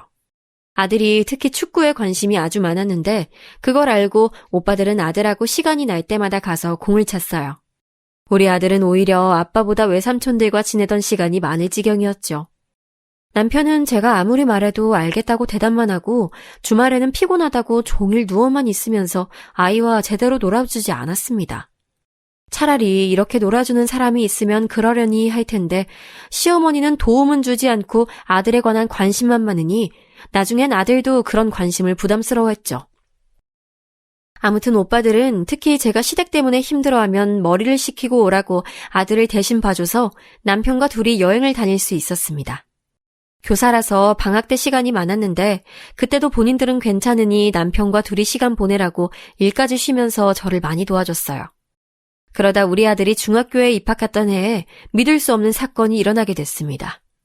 그날은 학교에서 근무하고 있었는데 갑자기 핸드폰이 울려서 봤더니 엄마 번호였어요. 저희 엄마는 웬만하면 제가 일하고 있을 때 전화를 하는 분이 아니라 이상하다고 생각하며 받았더니 너무 충격적인 소식이 들려왔습니다. 여보세요? 엄마, 무슨 일이야? 원래 이렇게 전화 안 하잖아.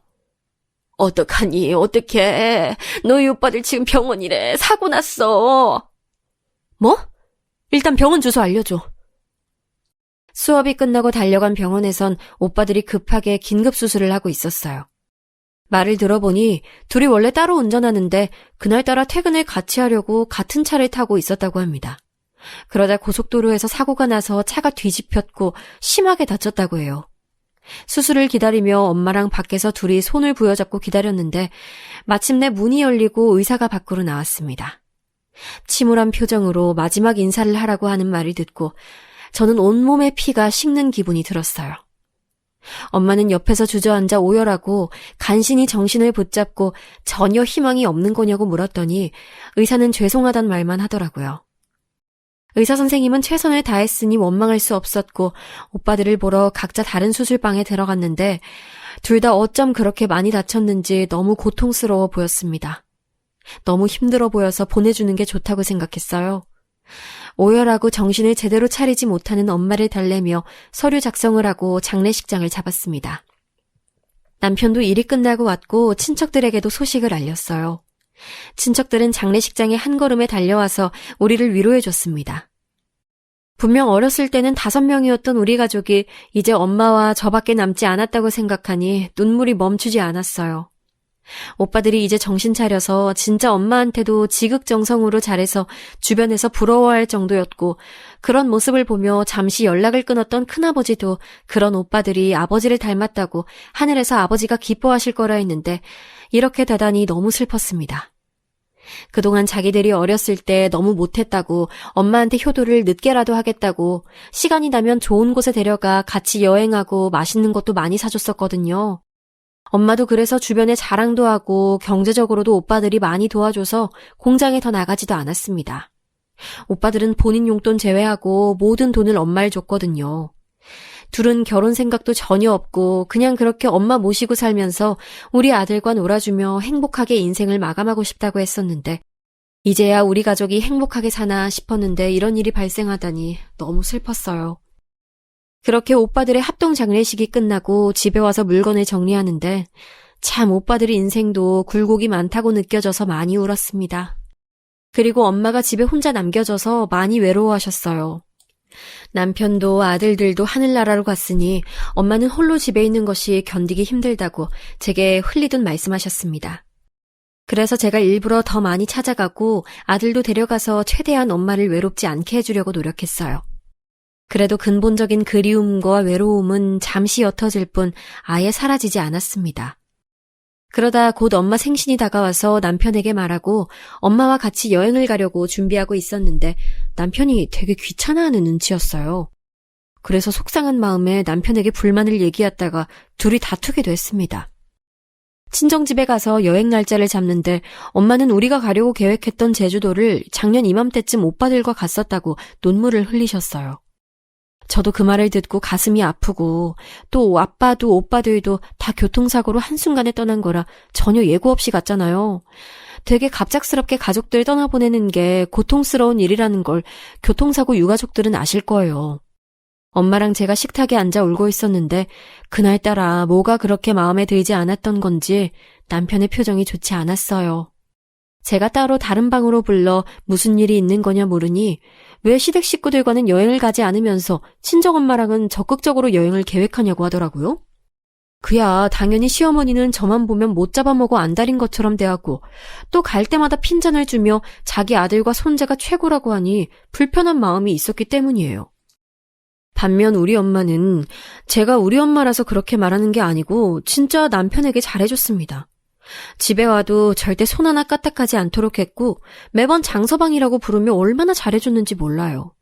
그런데 그런 친정엄마랑 시어머니를 비교하다니 저는 이해할 수가 없었습니다. 그렇게 작은 방에서 싸우고 나와 식탁에서 저녁을 먹으려고 준비 중이었는데 엄마는 또 그날 메뉴가 하필 갈비찜이었는데 갈비찜이 오빠들이 제일 좋아하던 엄마 음식이었거든요. 그래서 자꾸 눈물이 나와 미안하다고 하며 부엌에서 우리 부부와 아들을 먹이려고 준비 중이었는데 글쎄 갑자기 남편이 뭐라고 했는지 아세요? 그래도 말썽만 부리고 갔으니 호상 아니에요? 저는 처음에 저 말을 듣고 제가 잘못 들은 줄 알았습니다. 제정신이라면 저런 말을 어떻게 자식 잃은 엄마에게 할 수 있을까요? 그것도 오빠들이 죽은 지 오래된 것도 아니고 고작 한 달이 지난 뒤였는데 저러니까 저는 순간 피가 쏟는 기분이 들었어요. 사람이 너무 화가 나면 온몸이 부들부들 떨리는 거 아세요? 진정하려 해도 진정할 수가 없었고 바로 남편에게 뭐 하는 거냐고 따졌어요. 당신 그걸 지금 말이라고 해? 그게 할 말이야? 아니, 당신 오빠들 사고를 한두 번 쳤어? 사고? 그 고소? 그거 몇 년 전이야. 그 뒤로는 오히려 사고는커녕 시댁에도 금전적인 도움 준 거 당신도 알잖아. 어떻게 그렇게 말해? 아니, 갑자기 얘기가 왜 그렇게 튀어? 그렇게 따지면 당신은 우리 부모님한테 당신 오빠들 전직 깡패였던 거 말 안 했잖아. 아유, 그만해라. 내가 다 잘못했다. 엄마는 싸우는 우리를 가로막고 그만하라고 울면서 말씀하셨습니다. 전 나중에는 감정이 주체할 수 없어 엉엉 목 놓아 울며 당신과 결혼한 것을 후회한다고 말했어요. 실제로 우리 오빠들이 사고를 안 쳤다는 것은 절대 아니지만 그 뒤로는 시댁에서 장사가 힘들어졌을 때 돈도 내주고 일부러 가게에 가서 고기를 팔아줬던 날이 한두 번이 아니었거든요. 은혜를 이런 식으로 갚아도 되는 건지 생각이 들어 괘씸함에 도저히 넘어갈 수가 없었습니다. 안 그래도 시어머니가 집을 해줬다는 이유로 얼마나 간섭이 심했던 건지 스트레스 받아 잠을 못 잔 날도 많았는데 그냥 시원하게 이혼해야겠다 생각이 들었어요. 야, 이혼하자고. 아, 됐어. 당신하고 못 살아. 그래, 해. 애는 네가 데려가. 뭐? 당신도 아빠 아니야? 어떻게 그렇게 말해? 당신 엄마도 과연 동의할까? 그렇게 애싸고 도는데? 그건 알아서 할 테니까 걱정하지 마. 남편은 질세라 아예 아들이 있는 앞에서 저렇게 말했어요. 아들은 그 말을 듣고 울기 시작했고 저는 배신감에 이까지 떨렸습니다. 물론 저도 참을 수 없어 말한 건데 남편도 자존심 때문에 저한테 바로 저렇게 말하는 걸 보니 저런 사람과는 도저히 계속 살 수가 없었죠. 그리고 남편은 혼자 친정집을 나갔고 전 아들을 데리고 엄마 집에서 자고 일어났습니다. 다음 날도 주말이라 종일 친정에서 지내면서 진지하게 이혼에 대해 알아보고 있었는데 남편에게는 전혀 연락도 없었어요. 그리고 여러분, 정말 황당하게도 남편은 그걸 또 시어머니에게 가서 말했는지 시어머니가 친정집으로 찾아왔습니다. 일단 찾아왔으니 안으로 들어오라 했는데 갑자기 시어머니는 결혼이라는 게 원래 이런 거라며 서로 맞춰가는 거라고 저를 앞에 앉혀놓고 훈계를 하시기 시작했어요. 이미 이혼을 마음먹은 뒤라 귀에 들어오지도 않았고 장소도 우리 친정집인 게 어이가 없어 남편에게 전화해서 네 엄마 데려가라 했더니 와서 저한테 진지하게 한 말이냐고 하더라고요. 당연히 진지하게 한 말이고 나는 우리 가족 그런 식으로 대하는 사람과는 못 산다고 했더니 남편은 화를 내기 시작했어요. 제가 제일 어이가 없던 점은 그때까지도 우리 엄마에게 막말에 대한 사과를 전혀 하지 않았다는 거였습니다. 본인 엄마에게 말한 남편이나 그렇다고 사돈댁에 와서 저한테 뭐라 한 시어머니가 다 똑같았고 너무 꼴보기가 싫었죠. 그래서 둘을 쫓아내고 겨우 심호흡을 하고 심신을 안정시키고 있었는데 엄마가 조용히 저를 불렀어요. 진짜 이혼할 거지?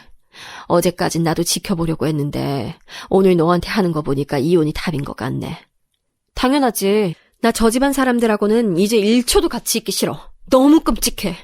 내가 직업이 없는 것도 아니고 꿀릴 게 뭐가 있어. 그래, 딸아. 복수는 내가 한다. 넌 빠져 있어. 뭐? 그게 무슨 말이야? 엄마는 갑자기 품에 있던 서류 하나를 제게 넘겼어요. 그리고 그 서류를 보고 깜짝 놀랐는데 바로 시어머니 가게의 건물 소유자가 엄마 이름으로 돼 있었습니다. 너무 믿을 수가 없어 엄마에게 이게 뭐냐고 하니까 엄마는 씁쓸하게 웃으면서 말씀하셨어요. 애들이 돈 벌어주면 그게 얼마나 아깝던지 몰라. 또 네가 고생하던 거 아니까 아들들한테 말했었는데 그걸 기억했던 건지 큰 돈을 주더라. 그리고 이번에 받은 돈도 있고 마침 네 시어머니 가게 건물이 시세보다 싸게 나와서 소유하게 됐어. 평소에도 저렇게 저한테 하대하듯 했던 거니? 알고 봤더니 엄마는 오빠들이 벌어온 돈을 하나도 쓰지 않고 차곡차곡 모아놓으셨대요. 그리고 당신께서 모으신 돈과 합쳐서 시어머니 건물을 샀다고 했습니다. 말하려고 했는데 그때 마침 오빠들이 사고가 나서 말하지 못했다고 하며 엄마는 복수는 엄마가 알아서 할 테니 저에게 너무 신경 쓰지 말라고 하셨어요. 그리고 그 뒤로는 진흙탕 싸움이 있었습니다. 남편이 저한텐 떵떵거리며 이혼하자고 하더니 나중엔 절대 이혼하지 못하겠다고 하더라고요.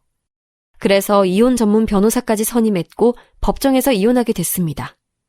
그리고 엄마는 서류상으로도 완전히 남남이 되니 시어머니에게 가게를 빼라고 했어요. 시댁은 그런 엄마와 저에게 천하의 못된 것들이라 말하며 악담을 퍼부었지만 눈도 깜빡이지 않았습니다. 결론을 얘기하자면 그렇게 시어머니가 저를 무시하고 애지중지하던 우리 아들의 친권도 제가 가지게 됐고 가게는 망하게 됐네요. 긴 과정이었지만 결론을 놓고 보면 너무 행복한 결과라 만족하고 있습니다. 이 과정을 겪으며 저는 한층 더 성장하게 됐고 지금은 엄마를 모시고 다른 지역에서 생활하고 있어요. 아들에게 좋은 아빠가 아니었던지라 아들도 아빠를 찾지도 않고 오히려 외삼촌들이 그립다고 해서 같이 오빠들을 보러 갔다 오기도 했습니다.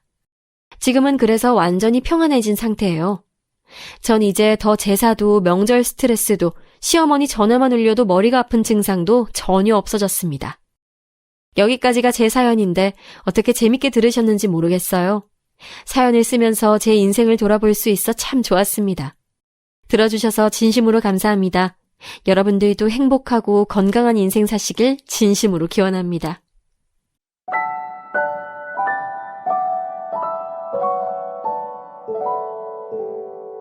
음.